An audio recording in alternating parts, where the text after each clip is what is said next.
Hello, welcome to How to Play Steps, a game for one player. This game comes to us from Solitaire by David Parlett. I'm going to be house ruling this game in an attempt to make it more solvable.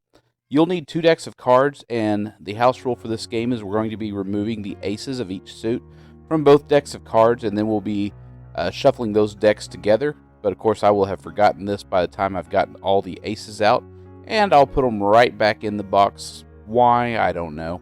But anyways, let me go ahead and remember that I need 2 decks of cards, so I'll get those cards right back out.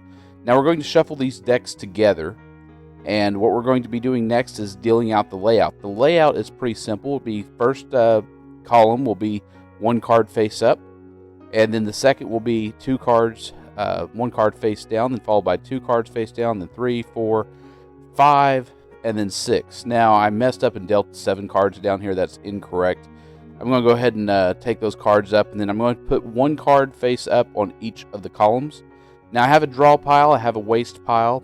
Cards in the tableau will be played in descending order in off-color suits. So a red card of a lower value will go on a black card of a higher value, and a black card of a higher value or lower value will go on a red card of higher value. And basically we have no redeal once the stockpile runs out. Before the stockpile runs out, we need to have all 8 aces built to the kings in their suit.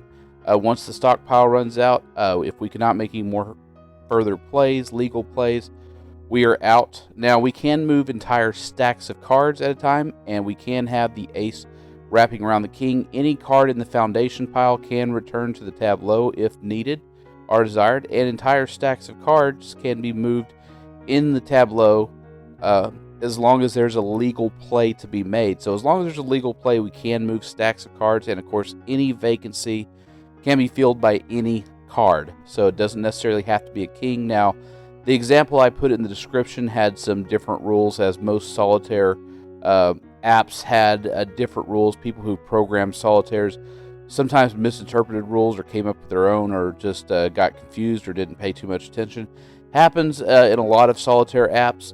You see I just moved that stack of cards there. That leaves me a vacancy. I'm going to go ahead and put that Jack of Spades stack right there. That reveals a King of Spades, which is good for me. I need a king. Now I just need to find any red queen to go on there. And so a lot of times when people program Solitaires, they don't have the very specific rules correct. So you're going to see a lot of variance between rules that often I post, because sometimes these games are extremely obscure. Maybe there's one internet source that's there, and sometimes the only source is a book, a physical book, that you may or may not be able to confirm or deny its existence. So you never know. I could just be telling great lies here and making up these games. But no, I do read Solitaire by David Parlett, and that's where most of the inspiration for these games have come, along with some Solitaire apps that I've been playing. And sometimes I just see different rule sets depending on what the game is. But this Solitaire, even house ruling it, I did not see it as a game that can easily be won ever. It's really heavily dependent on the shuffle, and I'm pretty sure there's not a whole lot of shuffles that win. So as you see, I managed to lose. And so like always, if you actually want to play something besides Solitaire in a public place, come to our subreddit card game meetups. Post your city, what games you know, what games you want to teach, what games you're willing to learn, and what public place that you're willing to have a card game. Be sure to click in the description and to show more, and you'll see all the pertinent links, including links to other video channels that I enjoy, as well as a link to a Discord server where we talk about and discuss card games all day, every day. It's a fun place. You definitely want to be in there if you're interested in cards. Do call up your friends and ask them if they'd like to play some cards. They might say yes. But then again, they might also be indifferent about it and say no, but you never know unless you call. And if you do find some interest, do like, subscribe, and share these videos with friends that you know are interested in card games. And do click under the community tab and vote in this month's poll for Game of the Month. And I want to thank today's musician, and I'll see everybody next video.